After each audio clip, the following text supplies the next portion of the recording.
You don't know about T Roy on Photo Grave. You don't know about the streets for real. Cause I had to take off the goddamn shirt, put on a, you know, it ain't white, but it's a beater though. On Photo Grave, I had to do that so y'all can see I'm really thugging today. I'm really thugging today. I'm trying to put y'all down on the what's going on in the street for real. The name T Roy was not a joke. Alleys, He was short, basketball courts, but that glizzy made him 6 feet. Represents more than a single life. Born James Johnson, he became a living symbol of loyalty, violence, and the street code of Parkway Gardens, famously known. You got short that boy what? Let me rewind that. Let me show you again. You see how short that boy was? I ain't saying all these niggas were giants or nothing. He the shortest person here with the most bodies. The most bodies. And he's only like 5 foot something. Now crazy you gotta be to be in the street and eats and you only 5 foot and you clapping shit. I'm talking about. In the street code of Parkway Gardens, famously known as O Block. Unlike many who rose to fame as rappers, T Roy's notoriety came from his actions, not his lyrics. Yet his name echoed through songs, mentioned by figures like Chief Keef, Boss Top, and most importantly by his best friend King Von, who would later adopt the nickname V-Roy in tribute. Together, T Roy and V-Roy carved a legacy of fear, power, and respect, with over 20 bodies allegedly tied to their names. This is the story of T Roy, a boy from Parkway Gardens who became a legend, a cautionary tale, and a symbol of the deadly grind of Chicago streets. Oh God. I ain't gonna lie, T Roy definitely paved the way for O Block after O.D. Perry died. No cap, everybody know that. James Johnson was born on October 30th, 1993 in Parkway Gardens, a neighborhood in Chicago's South Side. At the time, the area was still largely residential, with families trying to survive amidst rising crime, poverty, and systemic neglect. T. Roy grew up in a traditional household with his mother Shirley, his father, 2 brothers, and multiple cousins. Right. Unlike some of the neighborhood kids who were raised in broken homes or under direct gang influence, T. Roy's early life had a semblance of stability. Yet tragedy was never far. Right. The Johnson family was tightly knit. Shirley raised her sons while also looking after cousins like Zelmana, Eli, and Mario, some of whom outsiders mistook as siblings. Even from an early age, James witnessed the fragility of life. His older brother Slutty and younger brother HK would later be— Whoa, Slutty, his older brother? I ain't gonna lie, bro. That just kind of made me depressed. Like his whole family, like, not his whole family, okay? I ain't gonna say that much, but they dead. Slutty dead. HK dead. T Roy dead. V Roy dead. Most like this shit is crazy. Like it's messed up. But that's what happened when you get into the streets and like you get too deep in it. Everybody start dying. And it's just crazy. Your older brother dead. Your younger brother dead. You dead. It's like, damn, bro. I know his mama, his pops messed up in the head right now, bro. Everybody gone. Shit ridiculous. Killed in street violence, while other family members like cousin Elamona tragically took their own lives. These losses, layered atop everyday struggles, shaped T. Roy's understanding of loyalty, protection, and survival. Damn.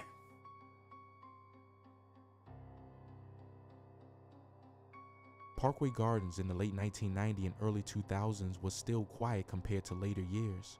Kids played basketball on crack courts, families attended local churches, and block parties brought temporary reprieve from the city's struggles. Facts. Yet violence was never far. Older gangs like Boss City and Dog Pound, later evolving into STL and Wick City, had established early turf wars. From childhood, T. Roy witnessed shootings, arrests, and the cycle of retaliation. That's part of the culture. Taught him lessons no classroom could. Part of the culture. Surrounded by friends and family caught in these conflicts, he learned that reputation, courage, and loyalty were survival tools. Nah, for real. I ain't gonna lie, it start early. Sometimes you don't got a choice but to get in them streets, hop in that field. You don't got a choice. Academic Center, T. Roy crossed paths with future rap star Chief Keef, who was already drawing attention for his music and street antics. These early interactions weren't just social, they were formative. Conflicts, alliances, and rivalries were seeded in hallways and basketball courts, shaping the future of Chicago's drill scene. T. Roy, though smaller in stature, around 5'2" and 130 pounds, was fearless. Early scuffles taught him that physical size mattered little. Right. Quick reflexes, courage, and tactical thinking were everything. And you got that dog Eventually, in you. he moved from fists to firearms, famously writing on social media, "I do not fight, I'm too little." This wasn't bravado, it was a calculated declaration. For real though, he is small. Understood the stakes and prepared for them. He is though, you can't get mad at him. He's like 5 foot. I gotta pop you. I'm Photo Grave. Before 2007, Parkway And I want people to look at this picture, right? This is the real O Block. I don't know why people be trying to. I've been to O Block before, a couple times, few times. There's nothing to do on O Block. There's nothing to do. There's nothing over there. There's like the police gonna probably pull you over for even riding past O Block. What the hell do you all be going over here for? Like, I remember back in the day when O Block was busting, all the streamers used to be like, oh, I'm finna go to O Block. I'm finna do this. I'm finna do that. Why the hell do you want to pull up to O Block? What is so goddamn fun about this shit? Nothing.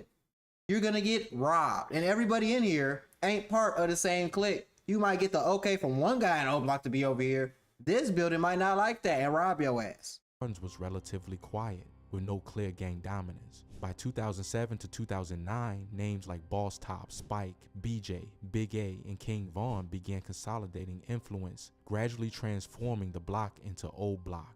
Older members armed younger recruits, training a new generation in the code of retaliation. Right. T-Roy, still in his teens, was drawn into this world. It wasn't ambition that pulled him in, it was loyalty to family, block, and friends. By 2011 to 2012, T-Roy had earned a reputation for being fearless, strategic, and unwavering. Right. Alongside King Von, he formed a lethal partnership, marking the beginning of their infamous run of retaliatory shootings and revenge killings. Yes, it went down. It's back when the Jitty Bitty War started going down. The Johnson family tragedies fueled T-Roy's resolve. Slutty, his older brother, died protecting King Von. Yeah, this is after he died, though. This is way HK, after the T-Roy younger died. brother, would later avenge T-Roy's death by targeting his killers. Yeah, HK did what he had to do. Some lost to suicide, others to shootings, reinforced the harsh reality of life in O Block. These events weren't abstract, they were personal. T-Roy's loyalty was not just the gang codes, but the family survival and revenge. Every decision, every shooting, every confrontation had context rooted in bloodlines and neighborhood allegiances. No, for real. That's how it go down. Like, you know what I'm saying? If you from over here, you gotta ride for over here. If you over there, you gotta ride for over there. Ain't no wishy-washy. In 2011, T-Roy was actively participating in shootings and robberies. His first major notoriety came from defending Chief Keef from rival gang members. These early encounters proved his tactical skill and fearlessness. After King Von's release from jail in 2012. Oh, hold on. You know what I'm saying? When that goddamn front door man call, you gotta answer.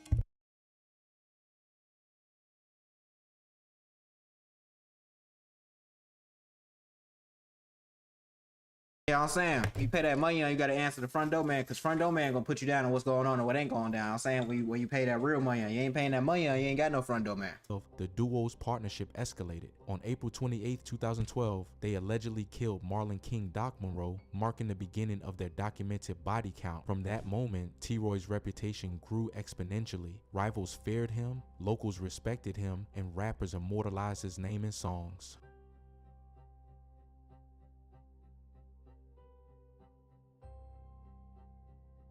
T-Roy's rise wasn't gradual, it was explosive. Within months, he and Von were linked to multiple murders. It was getting Murder busy. of Modell, October 2012. It was getting busy in the city. Against Jero and STL members. Stunner, June 8, 2013, alleged shooting, resulting in a civilian casualty. It was getting busy. Getting Money, September 2, 2013, retaliatory strike leading to death of a 67-year-old bystander, Billy Sargent. It was getting busy. LA Capone, September 26, 2013, studio shooting that shocked the 600 crew. Lil Mark March, 28, 2014, retaliation for disrespecting songs. Each act increased his reputation, but also intensified threats from rival gangs. Oh God, I had to find him. EBT, Jero City, Mob, and 51 Young Money. Despite arrests and jail stints, T-Roy maintained influence, carefully balancing visibility with tactical discretion. Right. But I don't even want to, you know what I'm saying? They gonna stretch it out. They gonna goddamn, look, let me tell you something. When you do enough dirt in the streets like T-Roy, you're gonna go out like T-Roy. And that's no disrespect to T-Roy. But it's just the fact that they walked into a damn corner store, what even the gas station, walked into a corner store, popped him on camera. On camera. And I'm pretty sure they got away with that shit. And it's just the fact that it's ridiculous, bro. It's really, really ridiculous that you do enough dirt, people stop caring about the consequences of getting back at you. And RP T-Roy, RP V-Roy, RP HK, RP Slutty, RP everybody, bro. Everybody. It's so many people. RP OD. It's so many people that died, bro. Man, but RP everybody, gang. Even from the other side. I ain't saying my other side, but from the other side. RP Duck, RP Cash, RP, man, KI, RP everybody, bro.